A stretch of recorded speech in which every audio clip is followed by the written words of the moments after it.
আল্লাহ সুবহানাহু ওয়া তাআলা এই জমিনে কোরআনকে নাজিল করে পৃথিবীর মানুষের বানানো বৈষম্যকে ভেঙে টুকরা টুকরা করে দিয়েছে। রাজা, আমির, ফকির, বাদশাহ, দরিদ্র, হতদরিদ্র, রিক্ত হস্ত, সাদা কালোর ভেদাভেদকে ভেঙে সকলকে এক কাতারে শামিল করে দিয়ে কোরআন ও ইসলাম এ কথাই প্রমাণ করে দিয়েছে তোমরা আল্লাহ পাকের গোলাম। একটু আওয়াজ করে বলেন তো আমরা কার গোলাম? একটু আওয়াজ করে বলেন কার গোলাম? আল্লাহ সুবহানাহু ওয়া তাআলার আমরা গোলাম। গোলামির জন্যই আল্লাহ সুবহানাহু ওয়া তাআলা আমাদেরকে সৃষ্টি করেছেন। এজন্য আল্লাহ সুবহানাহু ওয়া তাআলা পবিত্র কোরআনের ভিতরে বলেন, ইন্না আকরামাকুম ইনদাল্লাহি আতকাকুম ইন্নাল্লাহা আলিমুন খাবীর। আল্লাহ তাআলা বলতেছেন, ইন্না আকরামাকুম ইনদাল্লাহি আতকাকুম, ওই ব্যক্তি আমি আল্লাহ তাআলার কাছে প্রিয়, ওই ব্যক্তি আমি আল্লাহ তাআলার কাছে পছন্দনীয়, ওই ব্যক্তি আমি আল্লাহ তাআলার কাছে পেয়ারা, যেই ব্যক্তির অন্তরের ভিতরে যত তাকওয়া রয়েছে, যেই ব্যক্তির অন্তরের ভিতরে যত আল্লাহর ভয় রয়েছে, ওই ব্যক্তি আল্লাহ তাআলার কাছে তত প্রিয়। এজন্য সম্মানিত মুসলিম ভাইরা, তাকওয়া অর্জন করতে হবে। তাকওয়া যদি অর্জন হয়ে যায় আল্লাহ তাআলার কাছে প্রিয় হয়ে যাবে। তাকওয়া যদি মুসলমানের অর্জন হয়ে যায়, চিরসুখীর জান্নাত যিনি দিবেন, একটু চিৎকার করে বলেন তিনি কে? আল্লাহ সুবহানাহু ওয়া তাআলা চিরসুখীর জান্নাত দেবে যদি তাকওয়া অর্জন হয়ে যায়। তাকওয়াই মুসলমানের জন্য সবচেয়ে মূল্যবান সম্পদ। কারণ আল্লাহ সুবহানাহু ওয়া তাআলা বান্দার সম্পদ, বান্দার সৌন্দর্য, বান্দার বংশ, এগুলা কিছুই আল্লাহ পাক দেখেন না। রাসূল করিম সাল্লাল্লাহু আলাইহি সাল্লাম বলেছেন, ইন্নাল্লাহা লা ইয়ানদুরু ইলা সুওয়ারিকুম ওয়া আমওয়ালিকুম বাল ইয়ানদুরু ইলা কুলুবিকুম ওয়া আমালিকুম। আল্লাহ সুবহানাহু ওয়া তাআলা বান্দার সুন্দর চেহারা দেখে না, আল্লাহ পাক বান্দার বংশ দেখেন না, আল্লাহ সুবহানাহু ওয়া তাআলা তার সম্পদকে দেখে না। আল্লাহ পাক দেখেন বান্দার দিল, বান্দার অন্তর, বান্দার আমাল। দেখেন না হযরত বেলাল হাবশী রাদিয়াল্লাহু তাআলা আনহু, বংশ পরিচয় নাই, সম্পদ নাই, গোলাম। কি গোলাম? এরপরে আল্লাহ পাকের কাছে অনেক অনেক দামি। দামি হওয়ার কারণ হলো সে তাকওয়া অর্জন করেছে। একটাই কারণ, কি অর্জন করেছে? তাকওয়া অর্জন করেছে। হযরত বেলাল ইবনে রাবাহ রাদিয়াল্লাহু তাআলা আনহু উমাইয়া ইবনে খলফের গোলাম, কালো মানুষ ছিল, বংশের কোনো পরিচয় নেই, কোথা থেকে এসেছে, কোথায় তার বাড়ি। এরপরেও যখন বেলাল রাদিয়াল্লাহু তাআলা আনহুকে রাসূল ইসলামের দাওয়াত দিলেন, এক আল্লাহর কথা বললেন, আল্লাহ তাআলার ওয়াহদানিয়তের কথা বললেন, আল্লাহ তাআলার রুবুবিয়তের কথা বললেন, বেলাল রাদিয়াল্লাহু তাআলা আনহু কোনো কথা না বলে রাসূলের হাতে হাত রেখে পড়ে নিলেন মধুর কালেমা, লা ইলাহা ইল্লাল্লাহু মুহাম্মাদুর রাসূলুল্লাহ সাল্লাল্লাহু। হযরত বেলাল রাদিয়াল্লাহু তাআলা আনহু মুসলমান হয়ে গেলেন। ভাইরা আমার, বেলাল রাদিয়াল্লাহু তাআলা আনহুর ঈমান আমাদের মতো সহজ ঈমান নয়, সস্তা ঈমান নয়। বেলাল রাদিয়াল্লাহু তাআলা আনহু কষ্ট করে ঈমান অর্জন করেছেন। একটা মূলনীতি মনে রাখবেন, যেই জিনিস যত সহজে পাওয়া যায়, যত সস্তায় পাওয়া যায়, ওই জিনিসের দাম থাকে না। যেই জিনিস মানুষ কষ্ট করে উপার্জন করে, ওই জিনিসের দাম মানুষের কাছে বেশি হয়। কথা বলেন ঠিক কিনা? যে জিনিস সে কষ্ট করে উপার্জন করে, তার দাম মানুষের কাছে বেশি হয়। দেখবেন সমাজের ভিতরে অনেক মানুষ রয়েছে, জুমার দিনে শেষ সময়ে মসজিদে আসবে, মসজিদের প্রান্ত সীমানায় সে বসে যাবে, এই চিন্তা করে যে নামাজ শেষ হয়ে গেলে তাড়াতাড়ি যেন বের হয়। সময় সম্পর্কে হুজুরের কোনো ধারণা নেই, 5 মিনিট নষ্ট করে দিল, অথচ এই লোকটাই রেলের জন্য রেল স্টেশনে দাঁড়িয়ে থাকে, ঘন্টার পর ঘন্টা সময় পার হয়ে যায়, সেখানে তার কোনো অভিযোগ থাকে না। কথা বলেন ঠিক কিনা?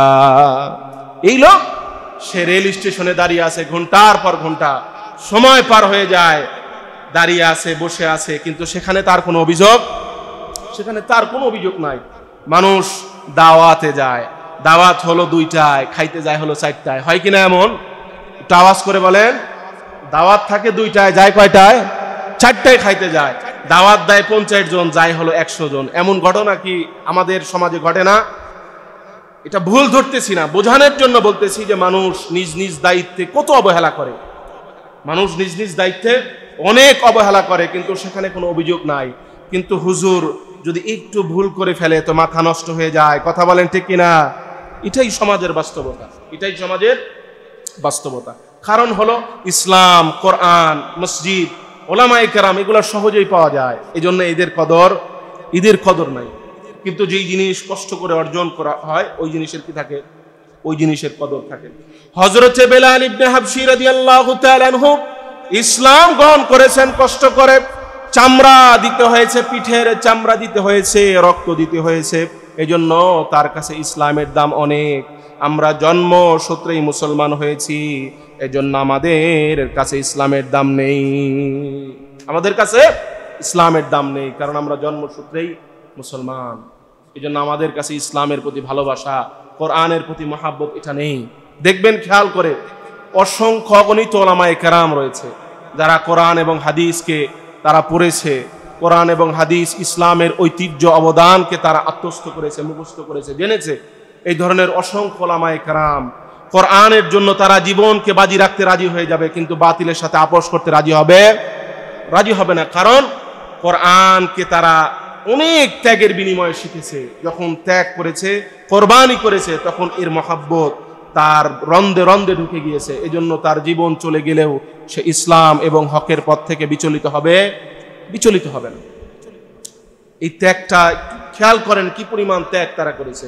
এই যে মাদ্রাসায় ছোট্ট ছোট্ট হাফেজরা পড়ালেখা করে, যেই সময় পিতামাতার ভালোবাসা পাওয়ার কথা, যেই সময় বাপ মাতাকে বুকে আগলে ধরে আদর করার কথা, ভালোবাসার কথা, সেই সময় এই ছোট বাচ্চাগুলা মাদ্রাসায় আসে, কোরআনকে পড়ে, 2 বছর 3 বছর কোরআনকে হেফজ করে।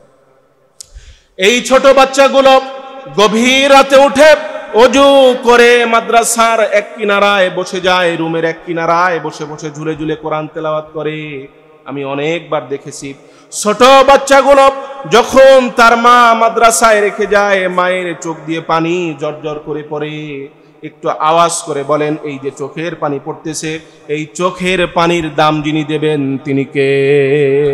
সাল্লাম বলেন, উলবিসা ওয়ালিদাহু তাজাই ইয়াউমাল কিয়ামাহ। কিয়ামতের কঠিন ময়দানে আল্লাহ সুবহানাহু ওয়া তাআলা হাফেজে কোরআনের পিতামাতাকে নূরের টুপি পরাবেন, নূরের তাজ পরাবেন। হাদিসের ভিতরে আসতেছে, দাউহু আহসানু মিন দাউই শামসি, যেই নূরের টুপির আলো সূর্যের আলোকেও হার মানিয়ে দেবে। শুধু তাই নয়, সেই কিয়ামতের ময়দানে হাফেজদের পিতামাতাকে আল্লাহ তাআলা 2 জোড়া জামা পরাবেন। হাদিসের ভিতরে আসতেছে, ওই জামা এই পরিমাণ দামি হবে, গোটা দুনিয়া বিক্রি করলেও সেই জামার দাম দেওয়া সম্ভব হবে না। হাফেজের পিতামাতা বলবে কিয়ামতের ময়দানে, বিমা কাসাইতানা, কোন কারণে আল্লাহ তাআলা কোন আমলের বিনিময়ে তুমি আমাদেরকে এত সম্মান দিতেছো, এত মর্যাদা দিতেছো? আল্লাহ তাআলা বলবেন, দুনিয়াতে তুমি তোমার সন্তানকে হাফেজ বানিয়েছিলে, আলেম বানিয়েছিলে। তোমার সন্তান দুনিয়াতে কোরআন পড়েছে, কোরআনের উপর আমল করেছে, আমি আল্লাহ তাআলা খুশি হয়েছি। এজন্য খুশি হয়ে আজকে আমি আল্লাহ তাআলা তোমাদেরকে এত সম্মান দিয়ে ধন্য করতেছি। বলেন সুবহানাল্লাহ।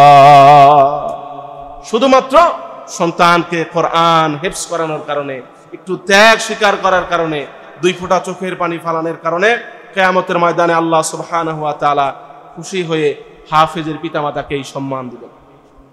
অথচ এই হাফেজ, এই আলেম আমাদের সমাজে এদের দাম খুব একটা নাই। কারণ হলো সহজে পাওয়া যায়। কিসে পাওয়া যায়? সহজে পাওয়া যায়, এজন্য এর দাম নাই। কিন্তু বেলাল ইবনে হাবশী রাদিয়াল্লাহু তাআলা আনহু তিনি ইসলাম গ্রহণ করেছেন সহজে নয়। হযরতে বেলাল রাদিয়াল্লাহু তাআলা আনহু যখন ইসলাম কবুল করলেন, উমাইয়া ইবনে খালব বলে, বেলাল তুমি নাকি মুসলমান হয়েছো, হাজার হাজার দেবদেবীকে ছেড়ে দিয়েছো, লাত হবল মানাতকে ছেড়ে দিয়েছো, হাজার হাজার দেবদেবীকে ছেড়ে দিয়ে তুমি নাকি ধর্মান্তরিত হয়ে গেছো। বেলাল রাদিয়াল্লাহু তাআলা আনহু বলেন, আগে আমি বিধর্মী ছিলাম, আল্লাহ তাআলার দয়ায় আমি এখন ইসলামের উপরে এসেছি। বেলাল রাদিয়াল্লাহু তাআলা আনহুকে উমাইয়া ইবনে খালব বলে, তুমি যাও, তোমার ধর্ম মুহাম্মদের ধর্ম, মুহাম্মদকে ফিরিয়ে দিয়ে আসো। বেলাল রাদিয়াল্লাহু তাআলা আনহু বলেন, আমার জীবন চলে যাবে, এরপরেও আমি ইসলাম ছেড়ে দেব না। উমাইয়া রাগান্বিত হয়ে যায়, বেলাল রাদিয়াল্লাহু তাআলা আনহুর উপরে জুলুম শুরু করে দেয়, নির্যাতন শুরু করে দেয়। উমাইয়া জুলুম করতে করতে যখন নিজে ক্লান্ত হয়ে যায়, যুবকদেরকে লেলিয়ে দেয়, যুবকেরা নির্যাতন করে। বেলাল রাদিয়াল্লাহু তাআলা আনহু ধৈর্য ধরে থাকেন। যুবকেরাও যখন নির্যাতন করতে করতে নিজেরাও যখন ক্লান্ত হয়ে যায়, পাগলা উটকে ধরে আনা হয়, উটকে মদ পান করানো হয়। উটের পায়ের সাথে দড়ি বেঁধে বেলাল রাদিয়াল্লাহু তাআলা আনহুর পায়ের সাথে দড়ি বেঁধে দেওয়া হয়।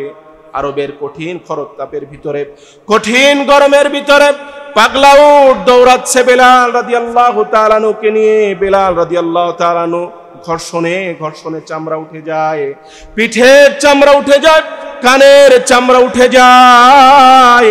বেলাল রাদিয়াল্লাহু তাআলা আনহু এত কঠিন অবস্থার ভিতরেও এক মুহূর্তের জন্য তিনি ঈমান ছেড়ে দিতে চায় না। এত কষ্টের ভিতরে সে ইসলামকে টিকিয়ে রেখেছে, ইসলামের উপরে থেকেছে। ত্যাগ স্বীকার করার কারণে, কষ্ট করার কারণে আল্লাহ তাআলা বেলাল রাদিয়াল্লাহু তাআলা আনহুর ঈমানকে মজবুত করে দিয়েছিলেন। বেলাল রাদিয়াল্লাহু তাআলা আনহু এত কষ্টের ভিতরেও সে জান্নাতের মজা খুঁজে পেয়েছে। ঘোড়াও যখন ক্লান্ত হয়ে গেল, উট যখন ক্লান্ত হয়ে গেল, বেলাল রাদিয়াল্লাহু তাআলা আনহুকে ডেকে এনে যুবকেরা তার বুকের উপরে পাথর দিল। পাথর দিয়ে বলতেছে, বেলাল এখনো সময় আছে, তুমি ইসলাম ছেড়ে দাও, এখনো সময় আছে, মুহাম্মদের ধর্ম, মুহাম্মদকে ফিরিয়ে দিয়ে আসো। বেলাল রাদিয়াল্লাহু তাআলা আনহু সেই সময় জমানে শুধু পড়তেছিলেন আহাদ আহাদ কুল হুয়াল্লাহু আহাদ। একটু চিন্তা করেন কি পরিমাণ কষ্ট হয়েছে। এত ত্যাগ স্বীকার করার কারণে, কষ্ট করার কারণে বেলাল রাদিয়াল্লাহু তাআলা আনহু আল্লাহ তাআলার কাছে এত বেশি প্রিয় হয়েছিল। রাসূল করিম সাল্লাল্লাহু আলাইহি ওয়াসাল্লাম মেরাজে গিয়েছিলেন। মেরাজে যাওয়ার পরে দেখেন পায়ের আওয়াজ শোনা যায়, ভালো করে শুনলেন, এটা তো অন্য কারো পায়ের আওয়াজ না, বেলালের পায়ের আওয়াজ। রাসূল মেরাজ থেকে ফিরে আসার পরে বেলাল রাদিয়াল্লাহু তাআলা আনহুকে বলতেছে, বেলাল কি আমল করো, তোমার কি আমল রয়েছে যে আমলের কারণে আসমানের মালিক আল্লাহ তাআলা তোমার উপরে এত বেশি খুশি হয়েছে? তুমি হাঁটো জমিনে, কিন্তু তোমার পায়ের আওয়াজ আল্লাহ তাআলা জান্নাতে লাগিয়ে দিয়েছে। শুধুমাত্র ত্যাগ স্বীকার করার কারণে, কষ্ট করার কারণে, ত্যাগ স্বীকার করার কারণে, কষ্ট করার কারণে বেলাল রাদিয়াল্লাহু তাআলা আনহুর দিলের ভিতরে ইসলামের এই পরিমাণ মহব্বত ছিল, কোরআনের এই পরিমাণ মহব্বত ছিল। যখন রাসূলের ইন্তেকাল হয়ে যায়, রাসূলের ইন্তেকাল হয়ে যাওয়ার পরে বেলাল রাদিয়াল্লাহু তাআলা আনহু খলিফাতুল মুসলিমিন হযরত ওমর ফারুক রাদিয়াল্লাহু তাআলা আনহুকে বলতেছে, আমিরুল মুমিনিন, খলিফাতুল মুসলিমিন শোনেন, আমি আর মদিনায় থাকবো না। যেই মদিনায় রাসূলকে দেখা যায় না, যেই মদিনায় রাসূলের খুশবু পাওয়া যায় না, যেই মদিনার গলিতে হাঁটলে রাসূলকে দেখা যায় না, এই মদিনায় আমি আর থাকবো না। আমি দামেস্ক চলে যাব, সেখানে গিয়ে যুদ্ধ করব, জিহাদ করব, আল্লাহ রাস্তায় শহীদ হয়ে যাব। আল্লাহ রাস্তায় শহীদ হয়ে গেলে রাসূলের সাথে আমার দেখা হয়ে যাবে। এ কথা বলে বেলাল রাদিয়াল্লাহু তাআলা আনহু দামেস্ক চলে গেলেন। দামেস্ক চলে যাওয়ার পরে কিছুদিন পরে রাসূল স্বপ্নের ভিতরে বেলাল রাদিয়াল্লাহু তাআলা আনহুকে বলছে, বেলাল সবাই আমার কাছে আসে, তুমি আসো না, কোথায় তুমি? এই স্বপ্ন বেলাল রাদিয়াল্লাহু তাআলা আনহু দেখার পরে সকাল বেলায় ঘোড়া ছুটিয়ে রাসূলের রওজায় চলে আসছে। রওজার পাশে দাঁড়িয়ে হাউমাউ করে কান্না করতেছে বেলাল রাদিয়াল্লাহু তাআলা আনহুকে সাহাবায়ে কেরাম বলতেছে, বেলাল শোনেন, আপনি তো রাসূলের সময় আজান দিয়েছেন, আজকে আপনি একটু আজান দেন, আমরা রাসূলের সেই সময়ের চিঠিগুলো স্মরণ করি। বেলাল রাদিয়াল্লাহু তাআলা আনহু বলে, যে আজানের পরে রাসূল ইমামতি করবে না, যে আজান দেওয়ার পরে রাসূল ইমাম হবে না, ওই আজান আমি আর দেব না। হযরত হাসান হুসাইন রাদিয়াল্লাহু তাআলা আনহু তারা আসলেন, বেলাল রাদিয়াল্লাহু তাআলা আনহুকে বলতেছেন, আপনি না আমার নানার মুয়াজ্জিন, আপনি একটু আজান দেন। বেলাল রাদিয়াল্লাহু তাআলা আনহু দুজনের চেহারার দিকে তাকিয়ে দেখে দুজনের চেহারার মাঝে রাসূলের চেহারার ছাপ পাওয়া যায়। বেলাল রাদিয়াল্লাহু তাআলা আনহু আজান দেওয়ার জন্য দাঁড়িয়ে গেলেন। যখন আজান দেওয়া শুরু করলেন, মদিনার লোকেরা হাউমাউ করে কান্না করে জুতা ছাড়া জামা ছিঁড়ে রাস্তায় নেমে এসেছে, মসজিদে নববীতে নেমে এসেছে। তারা মনে করতেছিল মনে হয় যেন রাসূলের ইমামতিতে নামাজ হয়ে যাবে। সম্মানিত মুসলিম ভাইরা, হযরত বেলাল রাদিয়াল্লাহু তাআলা আনহু, যার কোনো বংশের পরিচয় ছিল না, যার কোনো ইজ্জত ছিল না, কোথা থেকে এসেছে, কোথায় তার বাড়ি, শুধুমাত্র ইসলাম কবুল করার কারণে, কোরআনের উপরে আসার কারণে, কোরআন মেনে নেওয়ার কারণে আল্লাহ তাআলা এই পরিমাণ ইজ্জত বেলাল রাদিয়াল্লাহু তাআলা আনহুকে দিয়েছেন। গোলামের জিনজির থেকে আজাদ করে বেলালকে আল্লাহ তাআলা সর্দার বানিয়ে দিয়েছেন। বেলাল রাদিয়াল্লাহু তাআলা আনহু যখন হাঁটতেন, হযরত ওমর ফারুক রাদিয়াল্লাহু তাআলা আনহুর মতো খলিফাতুল মুসলিমিন তিনি তার সম্মানে দাঁড়িয়ে যেতেন। হযরত ওমর ফারুক রাদিয়াল্লাহু তাআলা আনহু বলতেন, আবু বকর সাইয়্যিদুনা ওয়া আতাকা সাইয়্যিদানা, আবু বকর আমাদের একজন নেতা, আমাদের আরেকজন নেতাকে আবু বকর তিনি আজাদ করেছেন। আবু বকর আমাদের একজন নেতা, আর বেলাল আমাদের আরেকজন নেতা, এই নেতাকে আবু বকর রাদিয়াল্লাহু তাআলা আনহু আজাদ করে দিয়েছেন। সম্মানিত মুসলিম ভাইরা, আল্লাহ সুবহানাহু ওয়া তাআলার তাকওয়া যদি আমরা পেতে চাই, তাহলে আমাদেরকে ত্যাগ, তিতিক্ষা, কষ্ট স্বীকার করতে হবে।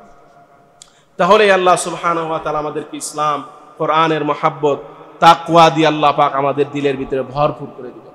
শুধুমাত্র কষ্ট যদি না করি, ইসলামের প্রতি যদি আমাদের কষ্ট না থাকে, আমাদের ভালোবাসা আসবে না।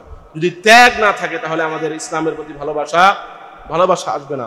হযরত বেলাল রাদিয়াল্লাহু তাআলা আনহু দেখেন, হযরত আবু বকর সিদ্দিক রাদিয়াল্লাহু তাআলা তাকে খরিদ করলেন, খরিদ করে আল্লাহ পাকের সন্তুষ্টি কল্পে তাকে আজাদ করে দিলেন। যেই লোকটার কোনো পরিচয় নাই, যেই লোকটা কালো, এতটাই কালো যে মানুষ দেখলে তাকে ভয় পায়, এই লোকটার সম্মান এত বেশি হয়ে গেছে যে বেলাল রাদিয়াল্লাহু তাআলা আনহু আজান না দিলে সকাল হয় না। আজান না দিলে কি হয় না? সকাল হয় না। এজন্য যদি সম্মান আমরা পেতে চাই, সম্মানী যদি হতে চাই, তাহলে আমাদেরকে ত্যাগ স্বীকার করতেই হবে। যদি ত্যাগ স্বীকার না করি, যদি কোরবানি না করি, কষ্ট না করি, তাহলে ইসলামের প্রতি মহব্বত আমাদের আসবে না। আর যদি মহব্বত চলে আসে, তাকওয়া অর্জন হয়ে যায়, তাহলে আল্লাহ সুবহানাহু ওয়া তাআলার আসমান এবং জমিনের ভিতরে যা আছে সবকিছুই দেখবেন আমাদের হয়ে যাবে। শুধু তাকওয়া অর্জন নেই, এজন্য মনে হয় কিছুই আমার মেরা, अगर नहीं कि तू नहीं मेरा तो कोई शै नहीं मेरी।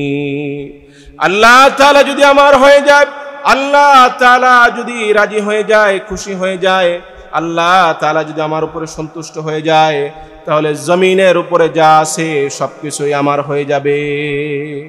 আল্লাহ পাক যদি রাজি হয়ে যায়, জমিনের যা কিছু আছে সবকিছুই কার হয়ে যাবে? সবকিছু আমার হয়ে যাবে। আল্লাহ সুবহানাহু ওয়া তাআলা সপ্তম আসমানের ফেরেশতাদেরকে বলবেন যে, শোনো, আমার এই গোলামের উপরে আমি রাজি হয়ে গিয়েছি, আমার এই গোলাম তাকওয়া অর্জন করেছে, আমি আমার গোলামকে ভালোবাসি, তোমরাও আমার গোলামকে ভালোবাসো। সপ্তম আসমানের ফেরেশতারা ষষ্ঠ আসমানের ফেরেশতাকে বলবে যে, এই গোলামকে আল্লাহ পাক ভালোবাসে, তোমরাও একে ভালোবাসো। ষষ্ঠ আসমানের ফেরেশতারা পঞ্চম আসমানের ফেরেশতাদেরকে বলবে, এইভাবে প্রথম আসমানে চলে আসবে। প্রথম আসমানের ফেরেশতারা জমিনের যত ফেরেশতা আছে তাদেরকে বলবে যে, আল্লাহ পাক তার এই গোলামকে ভালোবাসে, তোমরাও আল্লাহ পাকের গোলামকে ভালোবাসো।